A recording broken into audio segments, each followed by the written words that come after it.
Trade with Kamran Bhavani. क्या आप stock exchange में इन्वेस्ट करके पैसा कमाना चाहते हैं तो हमारे ग्रुप को ज्वाइन करें। हम आपको देंगे बर वक्त और बेहतरीन मशवरे। हमारे पास अकाउंट खोलने और ग्रुप ज्वाइन करने के लिए इन व्हाट्सएप नंबर पर राब्ता करें। कामरान मेमन भवानी 0345 826 4499। बिस्मिल्लाहिर्रहमानिर्रहीम। स्टॉक कॉल मेंबर्स में कामरान मेमन भवानी, आप देख रहे हैं यूट्यूब का चैनल। सब क्लेम या ब्लेम नहीं है। आज के इस वीडियो में हम बात करेंगे पोर्टफोलियो ब्लॉक हो गया, न्यू फंड सॉल्यूशन, इसके ऊपर बात करेंगे। बायर्स एक्टिव कि वी लोग स्टार्ट करने से पहले एक अच्छी बात, तुम किस चीज के खोने से डरते हो जब इस दुनिया में हकीकत में तुम्हारा कुछ ही नहीं है। अल्लाह ताला हम सबको कामयाबी और कामरानी से हमकिनार करे और अल्लाह ताला का जो है वो शुक्रगुजार रहने की तौफीक अता फरमाए और हमारी रोजी में बरकतें वसअतें अता करे, आमीन। वी लोग स्टार्ट करते हैं। मार्केट में अगर हम देखें तो यानी कि मार्केट में एक मेन सवाल तो ये कि हमारा जो है पोर्टफोलियो ब्लॉक हो गया और पोर्टफोलियो जो है वो जाम हो गया, क्योंकि काफ़ी सारे शेयर्स लिए हुए थे इन्वेस्टमेंट का सोचकर, ट्रेडिंग का सोचकर और मुख्तलिफ यानी कि लेवल्स का सोचकर। लेकिन कहने का मकसद है, अब पोर्टफोलियो ब्लॉक हो गया तो नंबर कब आएगा। फिर यही सवाल जहन में आता है कि इसको तो 6 महीने लग जाएंगे, साल लग जाएंगे या फिर काफ़ी टाइम लग जाएगा। यानी कि इसमें फिर क्या होगा, और फिर नए फंड भी नहीं है तो नए फंड की सोल्यूशन क्या हो, किस तरह से अब फंड्स हो तो उसको थोड़ा सा एवरेज कर सके। तो आज बात करते हैं इसके ऊपर भी और इसके बारे में बताते हैं। मार्केट के हवाले से अगर हम देखें तो जैसे कल आपको बताया गया था कि देखिए मार्केट यानी कि नेगेटिव जोन में है और मार्केट कल 1,65,000 या फिर 1,61,900 मार्केट के पास सपोर्ट है। मार्केट यहाँ तक जा सकती है और मार्केट वहां से बाउंस बैक कर सकती है, क्योंकि मार्केट अगर देखा जाए तो मार्केट ने मेन कुछ सपोर्ट लेवल ब्रेक किए थे और चूंकि लिवरेज की पोजीशन इतनी ज्यादा हाई हो चुकी थी जिसकी वजह से मार्केट के अंदर फोर्स सेलिंग आ रही है। और फिर इवन के हमने देखा कि जो सेटलमेंट T+2 से T+1 हुई है तो ये भी काफी सारे ब्रोकरेज हाउस को जो है वो यानी कि पसंद नहीं आ रही, खटक रही है, जिसकी वजह से एक प्रेशर भी नजर आ रहा है मार्केट के अंदर। तो यही वजह थी जिसकी वजह से आज भी जब मार्केट स्टार्ट रही थोड़ा गैप ओपनिंग के साथ, क्योंकि ओवरसोल्ड थी इसलिए स्टार्टिंग में 1500 प्लस हो गई।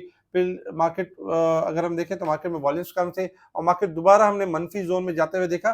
देखिए आज का जो मनफी जोन था 3700 पॉइंट तक नेगेटिव गई। जो आज का मार्केट का जो नेगेटिव जोन था वो इतना ज्यादा यानी कि पावरफुल नहीं था, क्योंकि काफी यानी कि मार्केट ओवरसोल्ड थी और फिर डिस्काउंटेड रेट थी और कहने का मकसद है कि नीचे बायर्स एक्टिव थे, जिसकी वजह से हमने देखा कि मार्केट ने ना सिर्फ पुल बैक किया, मार्केट ने बाउंस बैक किया और एक टाइम में 700 प्लस होने के बाद मार्केट ने फाइनली क्लोजिंग दी 1432 पॉइंट नेगेटिव के साथ। मार्केट के दौरान जब मार्केट आपकी इंतहाई ओवरसोल्ड थी तभी बता दिया गया था कि आज घबराने वाली बात नहीं है, मार्केट बाउंस बैक भी करेगी और नीचे बायर्स भी आपको एक्टिव नजर आएंगे और काफी सारे शेयर्स में इजाफा भी होगा। बहुत सारी कंपनीज नेगेटिव थी लेकिन बाद में ऐसा भी हुआ कि 187 कंपनीज पॉजिटिव भी हो गई और फाइनली 139 कंपनीज पॉजिटिव क्लोज रही। नेगेटिव कंपनीज की तादाद में अब भी ज्यादा है, 292 कंपनीज नेगेटिव है।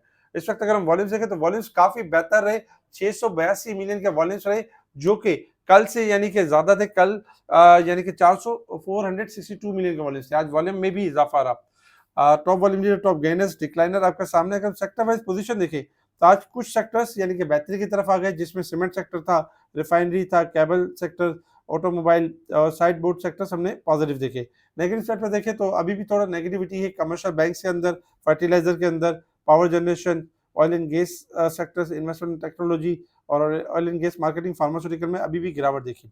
इसके साथ ही आज मार्केट ने जो लोअर सेट पर वॉल्यूम्स जनरेट किए और जहां लोअर सेट पर काम हुआ उस हिसाब से मार्केट के अंदर इशारा यही है कि इंशाल्लाह कल मार्केट के अंदर बायर्स भी एक्टिव होंगे और कल मार्केट आपकी बेहतर परफॉर्म करेगी।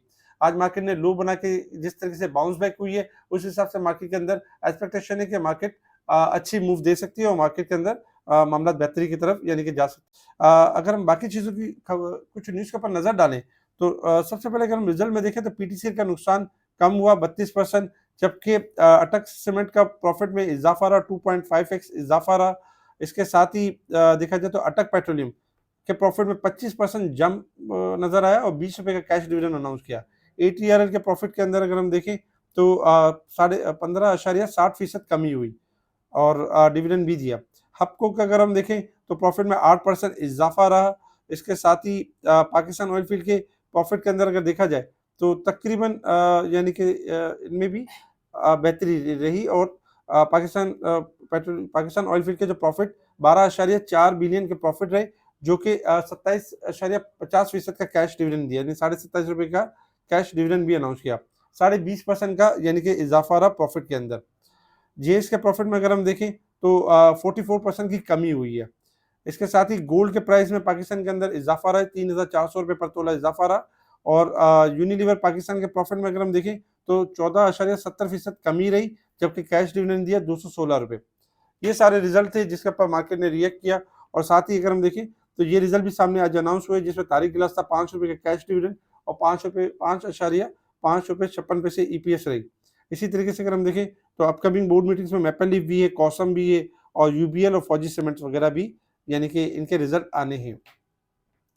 अच्छा, बात करते हैं कि पोर्टफोलियो ब्लॉक हो गया है और न्यू फंड सॉल्यूशन क्या होगी। और बाय कहने का मकसद ये कि देखिए इस वक्त अगर हम देखें तो नो डाउट मार्केट जिस तरह 12.5% एक गिरी है, क्योंकि कंटिन्यूसली अगर हम देखें 2024 से मार्केट आपकी मुसलसल परफॉर्म कर रही थी 40,000 इंडेक्स से, और मार्केट में लगभग अगर हम देखें तो मार्केट में बेहतरीन इजाफा हुआ है। उसी इजाफे के एवज अगर हम देखें तो मार्केट के अंदर यानी कि करेक्शन भी ड्यू थी, तो 12.5% की 12.5-13% की करेक्शन हमने मार्केट के अंदर देखी। लेकिन चूंकि अब काफ़ी स्टॉक लिए हुए थे इन्वेस्टमेंट की वजह से या ट्रेडिंग की वजह से, अब सारे ब्लॉक पड़े हुए हैं। तो कैश किस तरीके से यानी कि जनरेट हो सकता है, न्यू फंड किस तरह से, न्यू फंड का सोल्यूशन क्या होगा। देखिए एक तो चीज़ ये कि जो आपके स्टॉक्स रखे हुए हैं उनमें जो माइनर लॉस के ऊपर हो तो उसको तो आप सेल करके और अपना जो ज़्यादा गिरा हुआ स्टॉक है उसको ले सकते हैं, तो उसकी एवरेज सेट हो जाएगी और आपको मौका अच्छा मिल जाएगा, क्योंकि रिकवरी तो वहां से भी होनी है, यहाँ से भी होनी है। लेकिन जो ज्यादा गिर गया उसमें बड़ी रिकवरी होनी है, जो कम गिरा है उसमें कम रिकवरी होनी है। तो एक तो सोल्यूशन आपका ये होगा कि कम लॉस वाले स्टॉक्स सेल करके अपने ज्यादा जो लॉस हुए हुए स्टॉक्स हैं उनके अंदर, यानी कि जिनमें ज्यादा गैप आ चुका है उनकी एवरेज कर लें, नए स्टॉक में ना जाए, तो उससे आपको आपकी एवरेज सेट हो जाएगी।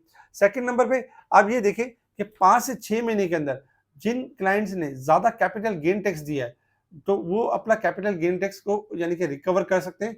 अपने पोर्टफोलियो में वो आइटम जो सबसे ज्यादा लॉस के अंदर है उसको एक दिन सेल करें ऐसी जगह पे जहां पर आप कल दोबारा उसी जगह से रीबाई कर लें, ताकि आपका वो स्टॉक भी ना छूटने पाए और आपका जो लॉस बुक होने के ऊपर ये होगा, जो सीजीडी की मद में आपके पैसे पिछले 3 या 6 महीनों में आपने जो दिए हैं तो वो सीजीडी आपका रिवर्स हो सकता है और वो आपका जो है वो फंड आपका जो है वो जनरेट हो सकता है, वो फंड आपके पास यानी कि आ सकते हैं। उससे ये होगा कि आपको इस लो लेवल के ऊपर काम करने में आसानी हो जाएगी, क्योंकि बहुत सारे हमारे क्लाइंट हैं अल्हम्दुलिल्लाह, किसी ने 55 लाख का टैक्स यानी कि पिछले 3-4 महीने पहले दिया था, किसी ने 18 लाख का दिया था, किसी ने 20 लाख का दिया था और मुख्तलिफ हर मंथ देते हुए आए थे। तो इस तरह से अगर आप अपने आप को कैलकुलेट करेंगे कि अगर आपने बहुत ज्यादा टैक्स दिया पिछले 6 महीनों के अंदर 10 लाख से ऊपर, 5 लाख से ऊपर, 20 लाख, जिसने जितना दिया हुआ है, तो अपने हिसाब से कैलकुलेट करें कि आपके पोर्टफोलियो में कौन सा एक ऐसा स्टॉक है जिसमें लॉस ज्यादा है, उसको आपने बुक किया और उसको दूसरे दिन बाय कर लिया। तो लॉस बुक करने पे ये होगा कि आपका जो सीजीटी है वो रिफंड होगा और वही रिफंड आपको यानी कि आपके यूजेज में आ जाएगा, वही आपको काम में आ जाएगा। तो और आप अपनी प्राइस को भी फिर याद भी रख सकते हैं और आप सीजीटी शॉर्ट टाइम के लिए आपका रिकवर हो जाएगा और उसमें आपको एक बेनिफिट मिल सकता है। तो इस तरह फंड को यानी कि रेज कर सकते हैं और इस तरह यानी सोल्यूशन है। इसके साथ ही अगर हम इंटरनेशनल लेवल्स के ऊपर देखें तो इंटरनेशनल लेवल्स के ऊपर इस वक्त अगर देखा जाए तो crude oil range mount perform कर रहा है $66 से लेकर 67 के पास, क्योंकि थर्सडे और फ्राइडे वाले दिन ईरान और अमेरिका के हवाले से मामलात हैं, जो मामलात होंगे उसके ऊपर रिएक्ट करेगा। गोल्ड सिल्वर में भी अगर हम देखें तो गोल्ड भी यानी कि $57 माइनस है, 5170 के करीब परफॉर्म कर रहा है और सिल्वर इस वक्त तकरीबन 29 सेंट माइनस है, $87.90 के पास परफॉर्म कर रहा है। गोल्ड सिल्वर में अगर हम देखें तो शॉर्ट रिट्रेसमेंट यानी हो चुकी है। अगर फर्दर कोई खबर आती है डोनाल्ड ट्रंप की तरफ से, क्योंकि डोनाल्ड ट्रंप साहब एक्टिव हैं टैरिफ चार्जेस को लेके और दुनिया को इस वक्त अगर देखा जाए तो एक कश्मकश में डाला हुआ है, तो इन्हीं की वजह से जो है वो कोई इस तरह की खबर आ जाती है तो फिर गोल्ड सिल्वर कोलैप्स कर सकते हैं, अदरवाइज जंप कर सकते हैं। Risk level and support level अगर हम देखें तो मार्केट इस वक्त आज की अच्छी बात यही है कि मार्केट अभी भी 2863 पॉइंट ओवरसोल्ड है वीकली के ऊपर, और जबकि मंथ और ईयर के हिसाब से अब भी मार्केट ओवरसोल्ड साइड पे परफॉर्म कर रही है। अब आ जाता है टेक्निकल चार्ट की तरफ कि मार्केट ने परफॉर्म किस तरीके से करना है और हमारी स्ट्रैटेजी क्या होगी। देखिए टेक्निकल चार्ट के ऊपर अगर आप देखें तो आज मार्केट के अंदर लोअर साइड पर मार्केट ने एक लो बनाया और मार्केट ने वहां से बाउंस बैक किया और मार्केट ने 2 लेवल रेजिस्टेंस लेवल के ब्रेक किए, यानी कि ब्रेक किए, और उसके बाद मार्केट ने क्लोजिंग दी 1,66,000 के करीब-करीब क्लोजिंग दी है। 66,200 के करीब क्लोजिंग दी है। इस वक़्त अगर हम देखें तो 2 इम्पोर्टेंट सपोर्ट है हमारे पास, 1,65,000, 1,63,000, ये दोनों इम्पोर्टेंट सपोर्ट है। और जिस तरह मार्केट ने लो बना के मार्केट रिबाउंड हुई है, उस हिसाब से एक्सपेक्टेशन यही है कि मार्केट का अब जब तक लो बरकरार है, मार्केट यही आपका स्टॉप लॉस है, और ये लो अगर बरकरार रहता है तो मार्केट आपकी बाउंस बैक कर जाएगी, यानी जो आज जो जिस तरह बाउंस बैक किया मार्केट ने, उसी को कंटिन्यू करेगी, और इंशाल्लाह हम देखेंगे मार्केट 1,66,000 से लेके 1,70,000, 71,000 तक के दरमियान हम मार्केट को देखेंगे रिकवर होते हुए। और इंशाल्लाह जैसे-जैसे लेवल यानी कि ब्रेक होंगे, 5-7,000 पॉइंट की रैली, 8,000 पॉइंट की रैली आने वाले दिनों के अंदर यानी कि मिल सकती है, और एक अच्छा मौका मिल सकता है। इसके अलावा जिनके पास फंड्स अवेलेबल हैं, जिनके पास कैश अवेलेबल है, तो वो यहाँ पर जिस तरह वॉलेटाइल हो रही है मार्केट, तो थोड़ा-थोड़ा अपने स्टॉक्स को बाय भी कर सकते हैं, जो बहुत ज़्यादा डाउन हो चुके हैं, उनकी एवरेज बना सकते हैं। क्योंकि जिस तरह आपने देखा कि एटीआरएल ने आज ₹40 की मूव दी, और 770 तक, और रैपिडली बढ़ गया, और बहुत सारे स्टॉक बढ़े थे। इसी तरीके से जो स्टॉक्स रुके हुए हैं, उनमें बहुत यानी कि स्पीड से तेज़ी आ सकती है, रिकवरी आ सकती है, और एक अच्छा मौका दे सकते हैं। हमारे इस वीडियो को लाइक करें, सब्सक्राइब करें, आगे फॉरवर्ड ज़रूर करें, कमेंट्स लाज़मी दें। इसके अलावा जो नए हैं वो हमारे चैनल को सब्सक्राइब कर लें।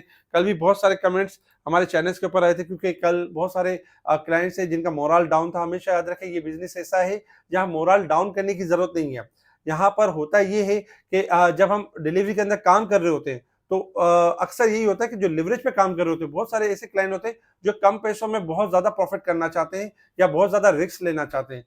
तो जब वो रिस्क बहुत ज़्यादा ले लेते हैं, लिवरेज के अंदर पोज़ीशन बना लेते हैं, तो उन्हीं की अक्सर यानी कि जो है वो सेलिंग होती है, उन्हीं का ही लॉस हो रहा होता है, और उन्हीं का प्रेशर मार्केट के ऊपर आ रहा होता है। देखिए, बाज़ औक़ात ये होता है कि उनके प्रेशर की वजह से हमारे जो डिलीवरी वाले हज़रात होते हैं, वो भी उसमें आ जाते हैं, लेकिन वक़्ती परेशानी ज़रूर होती है, लेकिन चीज़ें वापस अपनी जगह पर आ जाती हैं, सेटलमेंट के मौके मिल जाते हैं। फिर इसमें मुख्तलिफ रेमेडी भी होती है कि स्वैपिंग करना, किस तरह आइटम से आइटम चेंज करना, और किस तरह लॉस को फास्टेस्ट कवर करना, प्रॉफिट में आना, ये सारी चीज़ें भी होती हैं। तो हमारे ग्रुप के साथ-साथ हमारे ग्रुप में भी चल रही होती है। आप हमारे ग्रुप को भी जॉइन कर सकते हैं। जॉइन करने के लिए व्हाट्सएप पर कॉन्टैक्ट कर सकते हैं। ठीक है जी, शुक्रिया। कामरान मेमन बावनी, अल्लाह हाफ़िज़।